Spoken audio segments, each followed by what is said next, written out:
สบายดีมื้อนี้วันที่24เดือนกุมภาพันธ์ปี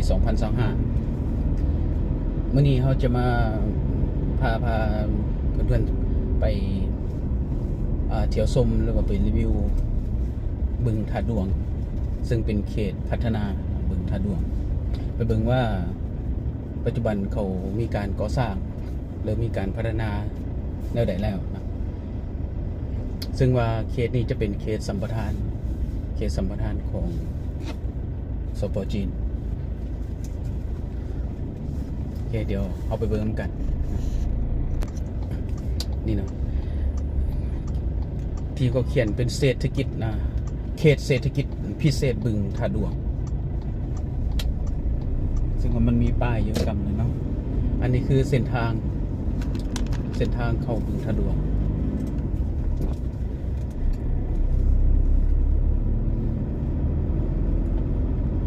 ซึ่งมี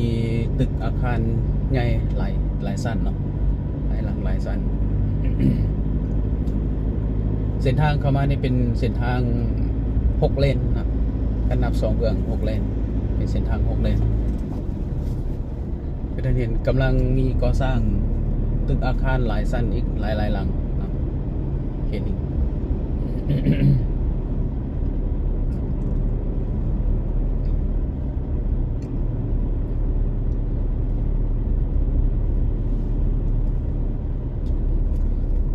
คงจะมีการซ่อมแปลงเส้นทางทั้งหน้าเนาะเราก็เลยจะเข้าไปทางเว้นจะพาไปเบิ่งตัวบึงท่าดวงปกติแล้วคืออยู่ในเขตของบึงท่าดวงเนี่ยเขาก็จะมีอย่างคือปีผ่านมาก็มีการจัดงานการแข่งเรือครับอยู่ตัวบึง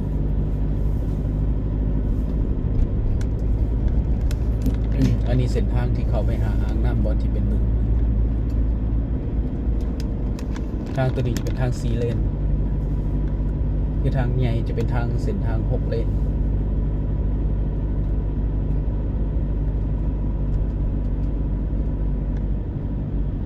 ข้างในในดินว่างยังหลายเนาะเป็นดินว่างยังหลายอยู่ส่วนหลายก็สร้างก็จะเป็นเรียบเส้นทางตัวเส้นทางหลักเส้นทางใหญ่ต้นสร้าง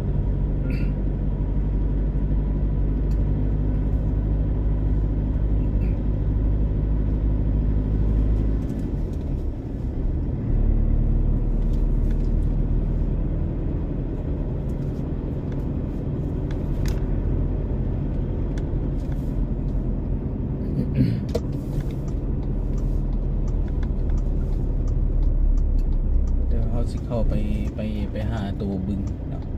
แต่ว่าเบื้องนั้นก็จะเป็นอาคารเป็นศูนย์การค้าอย่างต่างๆ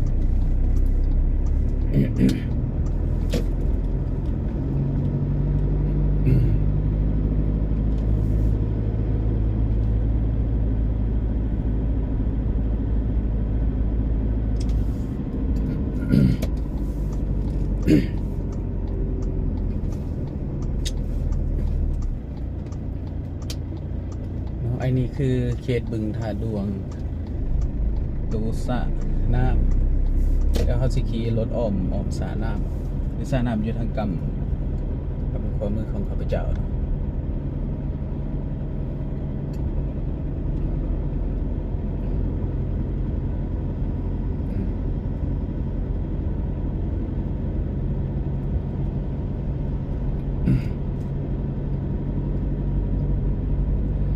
ตอนคล้ายๆแรงก็จะมี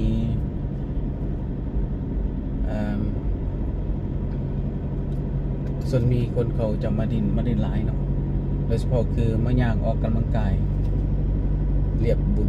บึงท่าดวง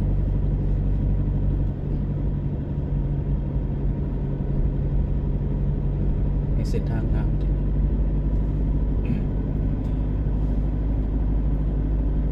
ก็บ่แน่ใจว่าเทศกาลอาหารเกาหลีว่ามันแล้วหรือเปล่าปกติแล้วมันจะมีทุกปีเนาะเกิดมาเทศกาลอาหารเกาหลีคิดว่าน่าจะแล้วล่ะเห็นมีรถมีอย่างเขาน่าจะเก็บเครื่องเลย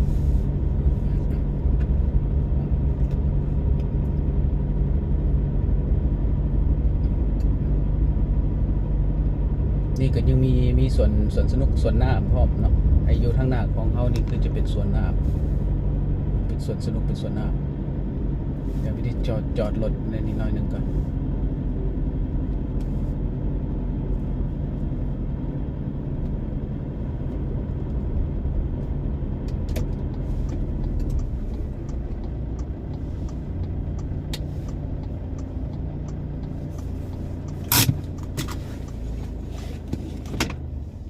นี่เนาะตัวที่จะเป็นสวนสนุกสวนน้ำ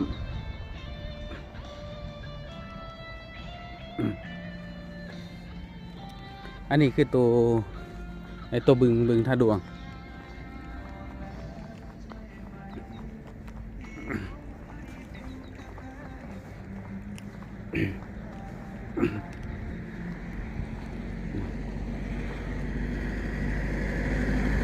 นี่คือเขตบึง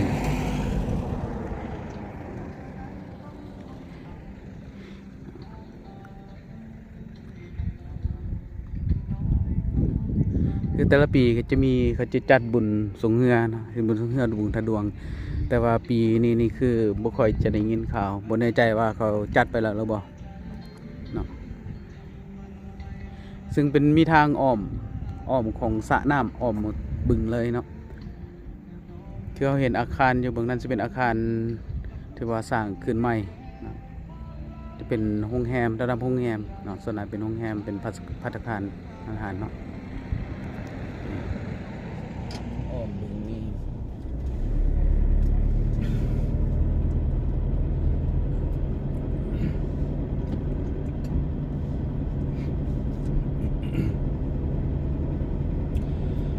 โอ้ใช่เทศกาลอาหารเกาหลีนี่ตัวแล้วเนาะเห็นก็เจ้าอนามัยแล้วเทศกาลอาหารเกาหลีประจำปี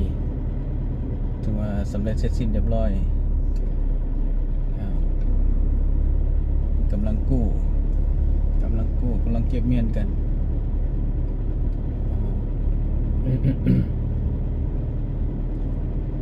เก็บเมียนกัน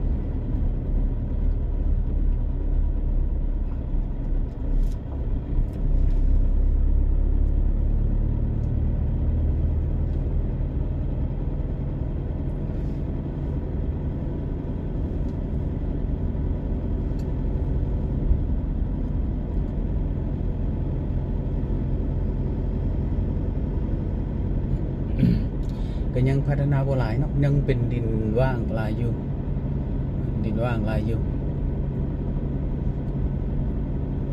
แต่ว่าเส้นทางออกบึงเนี่ยโอ้งามหลายเส้นทางออกบึง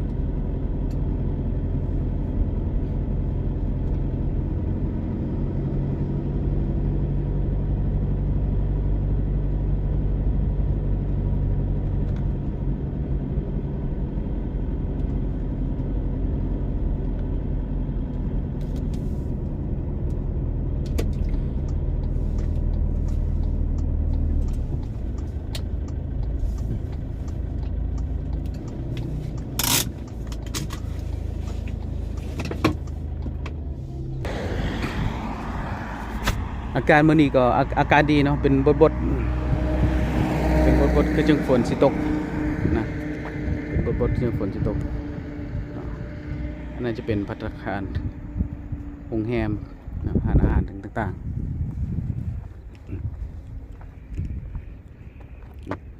ๆแต่จะไปเบิ่งวิวบึงอีกบ้านหนึ่ง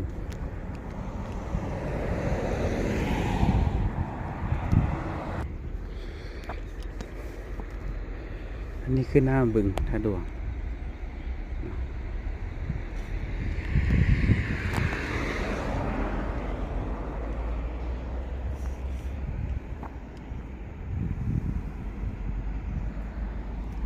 เดี๋ยวพวกน้ำมันก็คือสะอาดอยู่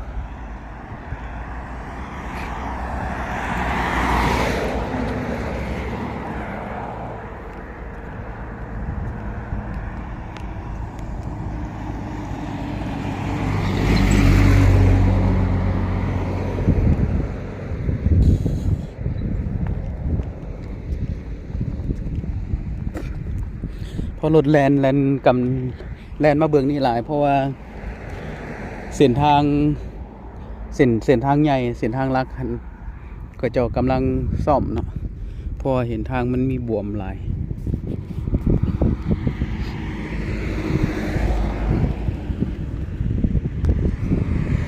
อันนี้เนาะคือตัวบึง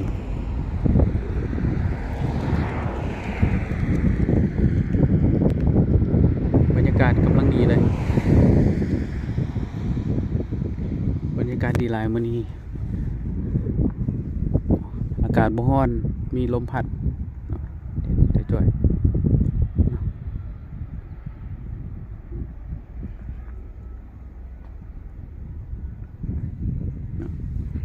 เขตบึง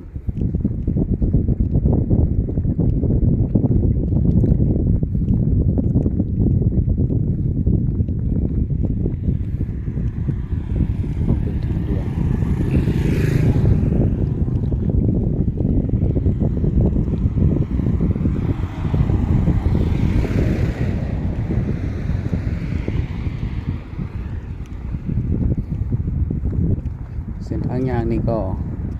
ภูหินอ่อนวะภูหินอ่อนภูหินแล้วทาสีเป็นสีแดง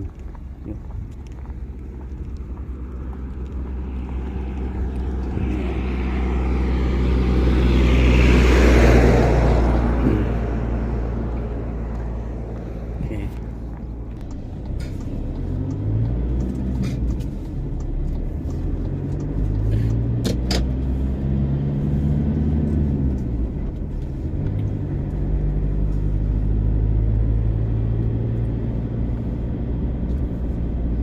มีการพัฒนาแบบเต็มรูปแบบเต็มพื้นที่นี่ก็คือสิ่งงามหลายแต่ว่ามันเป็นบึงคือว่าเนี่ยเป็นบึงเป็นน้ำหมดเลยนะเป็นน้ำ อันนี้อีกแห่งขวายบนที่น้ำเข้าเนาะ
เขตเศรษฐกิจพิเศษบึงท่าดวง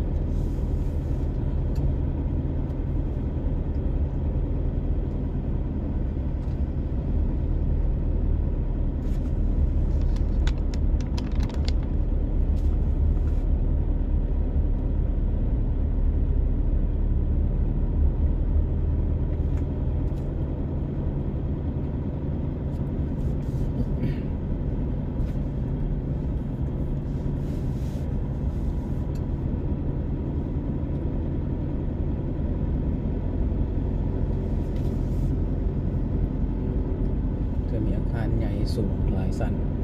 หลายหลังส่วนหลายจะเป็นโรงแรมเป็นภัตตาคารอาหารโรงแรม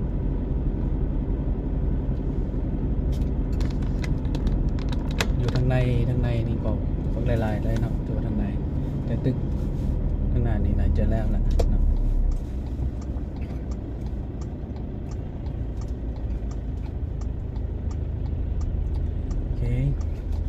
เนาะก็จะประมาณนี้เรื่องรีวิวเกี่ยวกับเขตเศรษฐกิจพิเศษบึงท่าดวงแต่ก็น่าเสียดายที่เอามาบ่ทันเทศกาล เกาหลีประจำปีเนาะก็มีอาหารหลากหลายอย่างแต่ว่าน่าเสียดายปีนี้บ่ได้มาเพราะข้าพเจ้าเคยมาปีหนึ่งส่วนอะไรก็จะเป็นแรงๆประมาณแรงๆสี่นะคนที่ว่าเขาจะมานั่งกินอาหารสำหรับคลิปนี้ก็ขอขอบใจนะอันรีวิวเศรษฐกิจพิเศษบึงทะดวงถ้าท่านใดเข้ามาชมผ่านคลิปนี้ก็กรุณาช่วยกด subscribe นะให้ข้าพเจ้านำดีเด้อขอขอบใจหลายๆ